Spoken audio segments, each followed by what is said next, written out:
I was listening to, by the way, I love it when Travis and Lance play. They have a beautiful, their voices, it's hard to describe how voices can represent humility, but that's what I see in those two men. And the way they sing is an earnest singing to God. There's no show or anything. And I was listening to Travis sing, I want to yearn for you, God. I want to burn for you. And I was thinking, our message today is about trees. I don't know if that's going to happen today. It's an important message about trees because it allows me to say to you guys, Happy New Year! I mean, come on. It's a little early, actually, to be wishing you Happy New Year. I mean, it's only January 28th. I hope you're confused by that. You should be.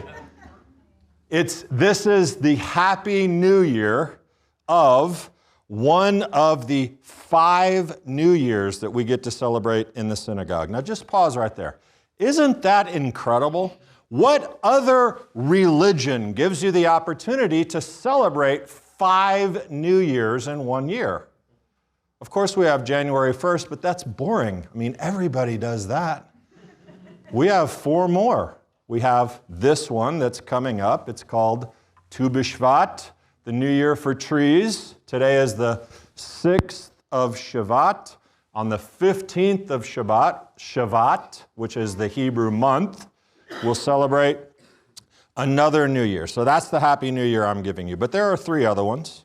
You have the 1st of Elul, which is the New Year for livestock, which is certainly relevant for all of you, I'm sure.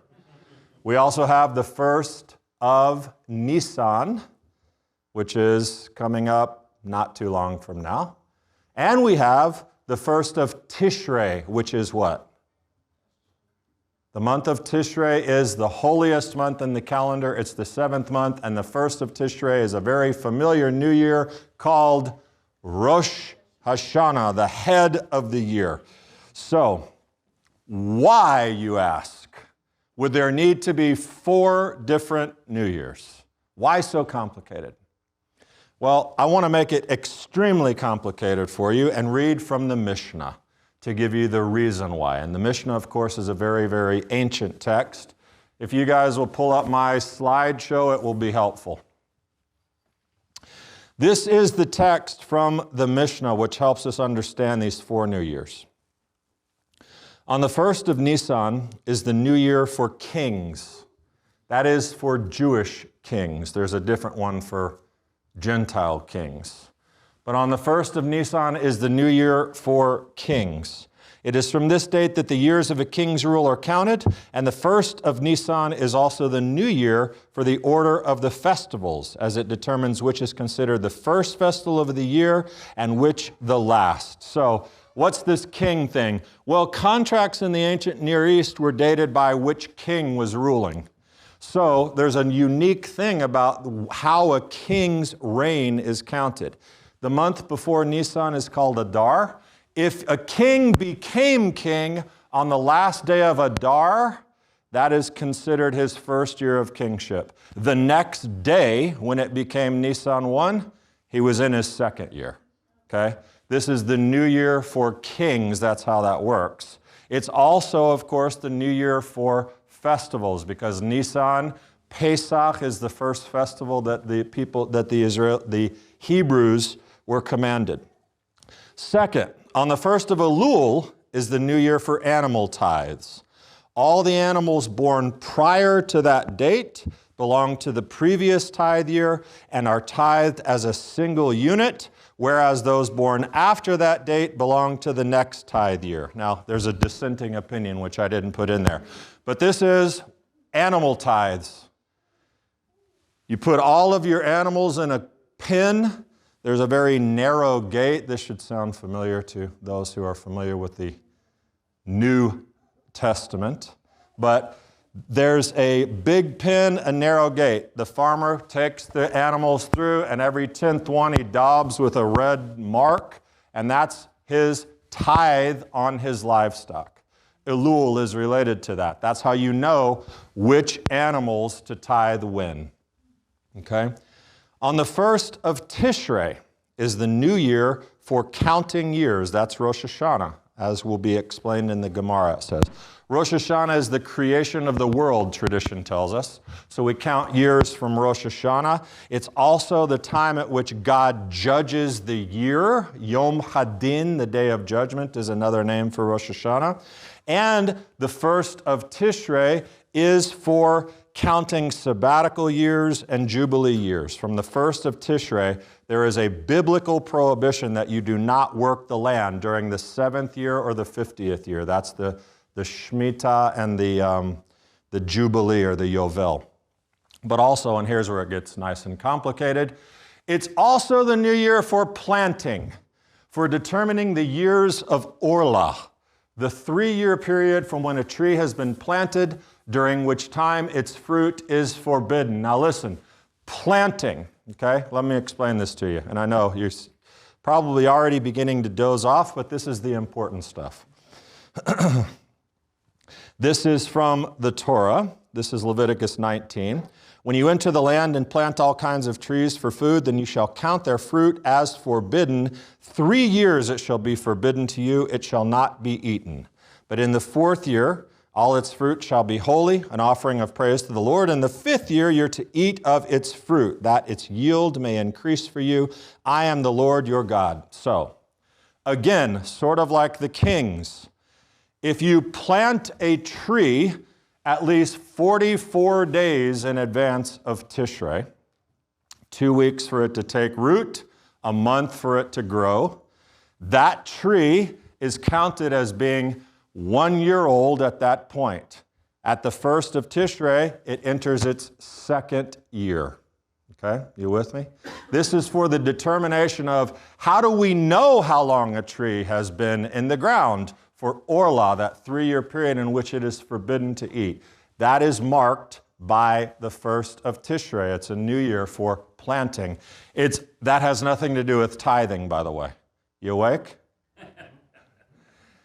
Except it has something to do with tithing on vegetables. Because you tithe your vegetables picked prior to the 1st of Tishrei are for that year, after are for the next year. So you got it? Lots going on the 1st of Tishrei. I want you to make sure all your vegetables are marked. You don't have to do it, do you? Because we're not in the land.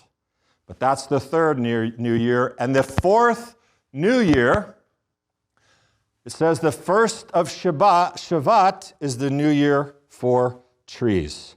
The fruit of a tree that was formed prior to that date belongs to the previous tithe year and cannot be tithed together with fruit that was formed after that date. Okay? 1st of Shvat, it should be. But we find in the Mishnah, this ruling is in accordance with the statement of Beit Shammai, that would happen on the 1st of Shvat. Hillel came along and said, nope, it's the 15th of Shvat. And so, anyone know the rule between rulings of Hillel and Shammai? Hillel's rule stands. So, the new year for trees is the 15th of Shvat. That's the Mishnah. You thoroughly confused? That was my intention. No, it's not. It's to explain to you why, but here's the real deal. The answer to why, and if you want to have, I'm assuming there's a cake out there, hopefully, probably for Kelly. I want you to enjoy that cake as much as you'd like. The only thing you'll need to do prior to getting a piece is to pass the written exam on everything I just told you about the 4 New Years. Okay? The main point of this, why they exist, is these are necessary components for the observance of Torah. Okay? At any chance I get to say this, I like to say this. The rabbis, the sages of Israel who wrote the Mishnah, who constructed these rules, they are not bad people. They're not doing it to be mean. They're not doing it to be legalistic. They're not doing it to make your life hard, miserable, or unfair. These things are important because God said, this is how you show gratitude for these certain things. And if you don't have any rules or understanding around those things, you can't do it right. And ultimately, you end up violating the Torah. So the rabbis constructed all of these rules and things, rules, laws around this so that Torah could properly be observed. But let's just focus on one new year, the one we're preparing to celebrate, Tu BiShvat. Tu BiShvat means the 15th of Shabbat. Now, how does it mean that? This is pretty easy. In Hebrew, letters can also be numbers. Okay? So here we have the letter Tet. Tet equals 9. Then we have the letter Vav. Vav equals 5. What do you get when you add Tet and Vav in the numeric value? 9 plus 6 equals 15. Very good. I'm so proud of you guys. That is the word two. Tet and Vav, 2. Its numerical value means 15. So we have 2, the 15th, BiShvat, the 15th in of the month of Shabbat. That's what the name is. 2 is a number. Okay? That's easy. One other bit of trivia, though, while we're on the topic of 15. Tu BiShvat is the first of 3 festivals that are coming over the next 3 months. It's not a leap year, so they're back to back. And they all happen on the 15th of the next few months. So here's your test. February is Tu BiShvat. March, which is Adar 15, is what? Purim, when we're having our family fun weekend. The following month is Nisan. The 15th of Nisan is Passover. So we have 3 full moon celebrations that are coming over the next 3 months, all on the 15th. That's just your Jeopardy bonus in case, you ever are in Final Jeopardy. I hope they ask you questions about the festivals. I really do. But I'll ask this better question. How many of you have ever celebrated the New Year for trees? How many of you ever imagined in all the days of your life that you would celebrate a New Year for trees? Who ever wanted to celebrate a New Year for trees? Probably not very many people. But that's why you're here, to learn new and exciting things about the Bible, the history, the context, the culture of your faith. And this week, as we talk about Tu BiShvat, is sort of, in the words of Nacho Libre, let's get down to the nitty-gritty. This is about the nuts and bolts of Tu BiShvat so that you understand it. Next week, oh my goodness, he's making a 2-week message about trees. Yeah, next week is going to be about as we're preparing for our Tu BiShvat seder, it's about practicality, application for us, how we can possibly grow from a holiday about trees. Did you see what I did? Yeah, I hope you did. What's so special about the 15th of Shabbat? What makes it a new year? Well, and actually, how did it move from being what it was, which was just a day to mark tithes, into something we celebrate? Well, first we need to remember that we're talking about Israel. We're talking about the Second Temple period in Israel. So weather patterns are slightly different there than ours, but the special thing about the 15th is that the rabbis of that time determined that this is when the fruit of trees began to actually form. Okay? The winter rains had pretty much tapered off. The ground was saturated, and the trees, winter's not over, but the rains are in the ground, and the trees begin to soak up all that water, and the sap in the trees begins to rise. And so the fruit begins to be produced or formed on the 15th of Shabbat. These are signs that something is happening, signs of life that begin around this season. Now, I don't know if this ever happens to you, but when spring is soon to arrive, that is a cause to celebrate. Kelly and I we were just talking about it. Not only in Macon, not only is everything brown and the leaves are all off the trees and all that, but it rains a lot. And so it's cold, it's soggy, the sun is not that warm, and we begin to feel this legitimate feeling of like not sadness or depression, but like winter blues, the doldrums. You're ready for something to change. I was outside the other night. It had been raining all day. It was cold. The ground is soggy and wet. I'm taking the trash out. The rain had moved out. I look up at the sky and I can see the beautiful stars, which I love to do, the constellations, the planet, everything. I have the same thought every time. These are the stars that the disciples looked up at. These are the stars that David and Abraham, and I love them. And I'm looking at them and I'm thinking, but it's really cold and miserable. And I just said, you know, Hashem, I'm ready for this to be, I'm ready. I'm ready to move into a warmer place. And the great thing about this awakening period of time is that no matter what hell is going on in the world or in your life personally, spring is going to come. I mean, as long as the earth is, spring, a time of renewal, a time of grass and green, which is what I said to Hashem, I'm ready for some warmth and sunlight and color and blooms and fruit and all the life. And the great celebration of joy in recognizing this right now in BiShvat is that God is faithful to bring that about. And soon we'll be able to enjoy it. So this is a little pre-taste of the life. BiShvat, the process is happening now. Even if we really can't see what the trees are doing behind the scenes and the fruit that's beginning to form, spring is around the corner. That's why this is something we're celebrating. But it was a legal date, of course, setting the fiscal year for the tithing of fruit. But something then made it much, much more than that.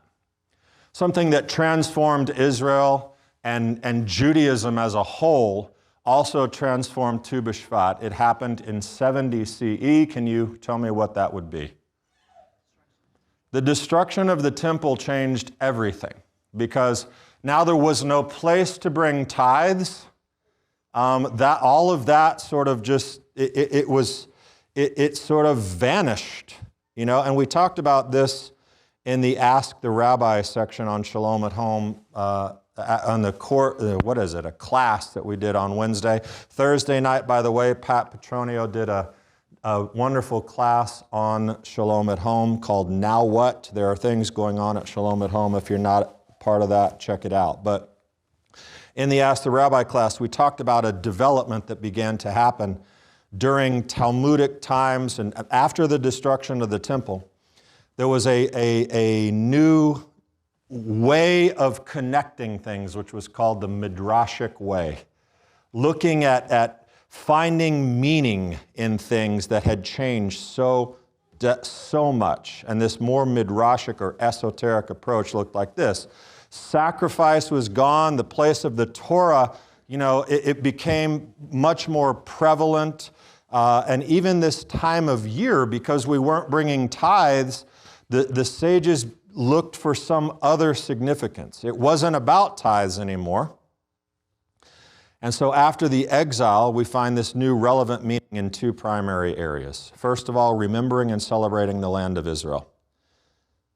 Secondly, the bigger picture, actually, a celebration of the day when God renews the flow of life to the universe. Now, if that sounds out there a little bit, it is out there a little bit. BiShvat is definitely it's first of all a later development of how we observe and celebrate in the seder itself, and it was developed from more esoteric schools of thought, and if you're not afraid of it, you might even use the word mystical. Ooh. But all of that happened because Jewish life was no more without making things relevant. And so those two primary components, remembering the land of Israel, particularly the produce of the land, and celebrating God's restoration of life to the trees and ultimately in us, as we'll see next week. That all took shape in one primary observance on Tisha B'Av that survives, not Tisha B'Av, Tu BiShvat. One primary observance that we surround this celebration with. It's a shocker for a Jewish festival, I know, but here it is. On this particular day, we commemorate these events by eating. That's something we do occasionally on every festival except Tisha B'Av and Yom Kippur. The eating of fruits represented two things. And for the mystics, even if we couldn't be in Israel, tithing, we can still be eating the fruit on Tu BiShvat, blessing the fruit of the land with a dedicated blessing. And then doing that helped us center on the goodness and the ongoing provision of God in the land, even if we weren't there. So doing all this was a connection to God's provision in Israel after we had been kicked out. And focus on the renewal of life that he's bringing about was obvious. Now, regardless of who came up with it, mystical, traditional, whatever, it's a beautiful idea. It's just a beautiful idea to recognize always God's provision, and particularly at this hopeful thing that I just talked about with spring. So the produce, the nuts, the fruit, all of it. And the traditional fruits and things that we eat are drawn from, where do you think they might have drawn the inspiration for what we should eat at the Tu BiShvat Seder? From the Torah, okay? Because that's where we draw these things. Deuteronomy. You read there in Deuteronomy 8:8, observe the commandments of the Lord your God, walking in obedience to him and revering him.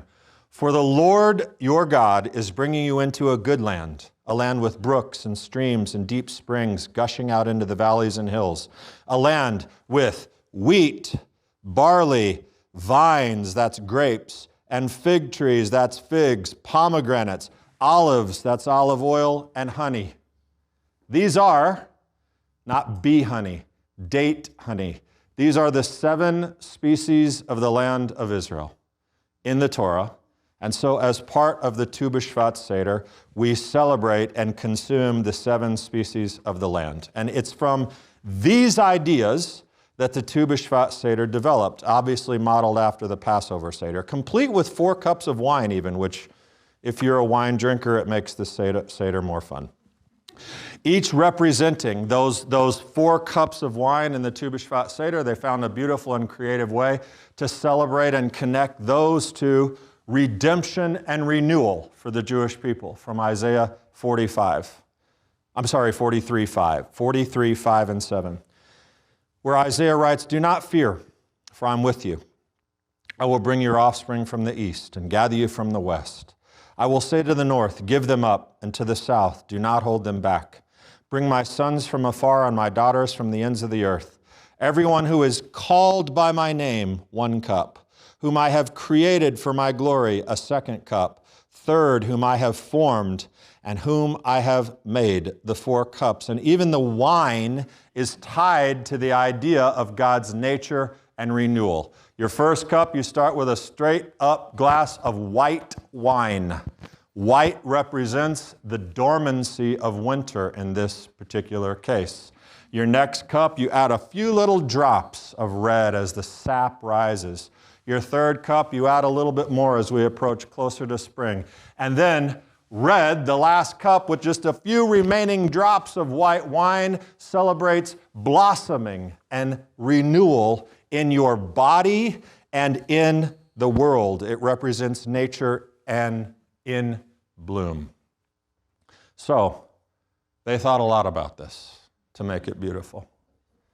I'm thankful that they did. We're going to hold our first community Tu BiShvat Seder on the 5th, and you'll have an opportunity to experience all of the themes and the tastes of Tu BiShvat there. We're going to live stream it, and Darren and Sabrina, I think anyway, are going to do like a Q&A and a prep on Shalom at Home to tell you kind of what to have at your table if you want to follow along with us and do it, which would be beautiful. And I want to add one thing about that because I've made a couple of comments about it. You know, the BiShvat and seder and its origin in the more mystical side of Judaism. Now, personally, that doesn't pose a problem for me or maybe many of you, but well, actually, let me side note that real quick. Because trying to make sure I should say this. I think I will say this. Do you know who Gregory of Nyssa is? Gregory and Basil and Basil and another mystic. They're called the Cappadocian Fathers. They are the guys who ultimately, in the 4th century, put together the doctrine of the Trinity. Gregory of Nyssa is a mystic. He's the first Christian mystic, regardless of your perspective on the Trinity. But Trinity is like the core foundation of Christianity, right? And a Christian mystic and his brother and another dude were a part of putting that together. Gregory of Nyssa is also, in many schools of thought, a universalist. Like he writes clearly, Paul is saying in the Bible, everyone is going to be saved. This is a Christian mystic universalist who wrote the foundation of Christian theology in the Trinity. And yet, somehow or another, when you hear or read something that is more esoteric or mystical in Judaism, it's like, exorcism.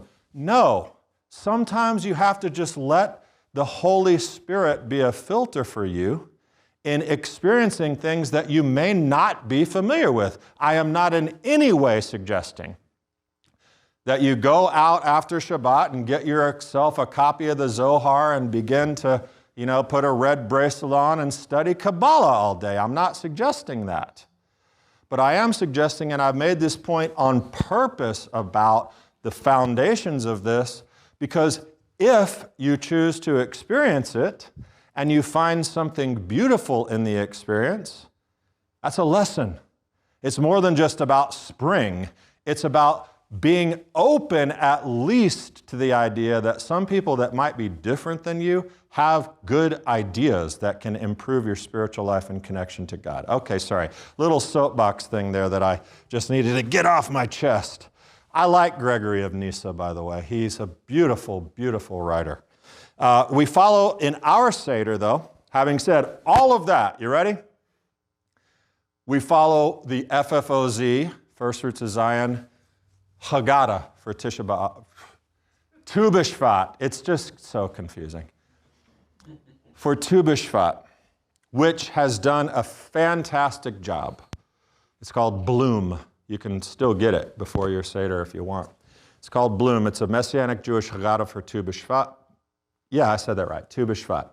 And what they've done is they've removed some of the maybe confusing or very unfamiliar themes from the traditional Haggadah and replaced them with texts from the apostolic scriptures and words from Yeshua that make all of this for us as Messianics incredibly, incredibly meaningful and beautiful. It's wonderful.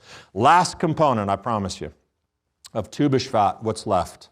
The modern day meaning and practice. Planting a tree in Israel. When I was growing up in the synagogue, I always knew it was Tu BiShvat because we got these handy dandy little certificates where we sponsored a tree, okay? I've looked it up for you. You can plant a tree in Israel for Tu BiShvat for $18, and you get one of these things. But we'll see much more next week about how trees have always occupied in this significant role in Judaism. I mean, creation story. Seed-bearing plants and fruit trees were put on the earth before any other living things. The tree at the center of the garden, that has become the tree of life. It's become a symbol in the core of Jewish existence. Rabbi Yochanan ben Zakkai, who lived in Jerusalem when it was being destroyed by the Romans, he taught the priority of planting. He said, if you should be holding a sapling in your hand when they tell you the Messiah has arrived, he advised, First plant the sapling, then go out and greet him.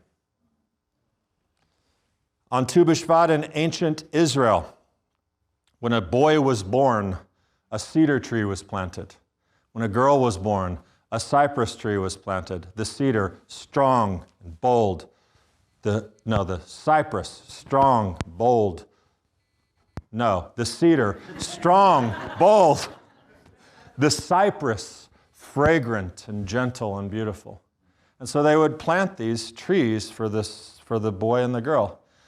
Later, when a boy and girl met and married, they would take the sticks, the tree from the cypress and from the cedar, and build the marriage chuppah that they came under. So the two most profound things in life, your birth and your marriage, are connected to the earth and to God and to the trees. It's beautiful, man, right? And planting a tree brings hope. And so with the growth of Zionism in the 19th and 20th centuries, and then there was the rebirth of the nation of Israel, 75 years ago this year. Can you believe that? Planting trees became a focus of the Olim, the pioneers who were coming back to the land to resettle this land of rocks and dust. And the planting became a foundational value. And in Israel today, on Tu BiShvat, all the schools go out, the little kids, they go and plant their little tree saplings in celebration. And for us, if you're in the diaspora, if you're not in Israel, that's why the JNF, the Jewish National Fund, allows you to sponsor the planting of a tree in Israel. So I'm going to post that link, though, on Shalom at Home if you want to plant a tree. It's funny because Tu BiShvat has really just sort of been relegated to this Jewish Arbor Day. And it's so much more than that, because I don't want to be conceited. But everything we do is so much more than what it seems in the festivals and in Shabbat and in the liturgy and everything. It's so much more when you peel those layers back. And even though it's not found in Leviticus 23, this is not a festival of the Lord found in Leviticus. And even though some of the traditions are of later development, the celebration of God as the creator, the sustainer, the renewer of life in this season, like the tree itself, is an absolute thing of beauty. And so, that's why I wanted to take this day to give you some foundation and background behind the holiday, the New Year, the celebration itself. And as I've told you, we'll apply that in a powerful way to your life personally in next week's teaching. Shabbat Shalom.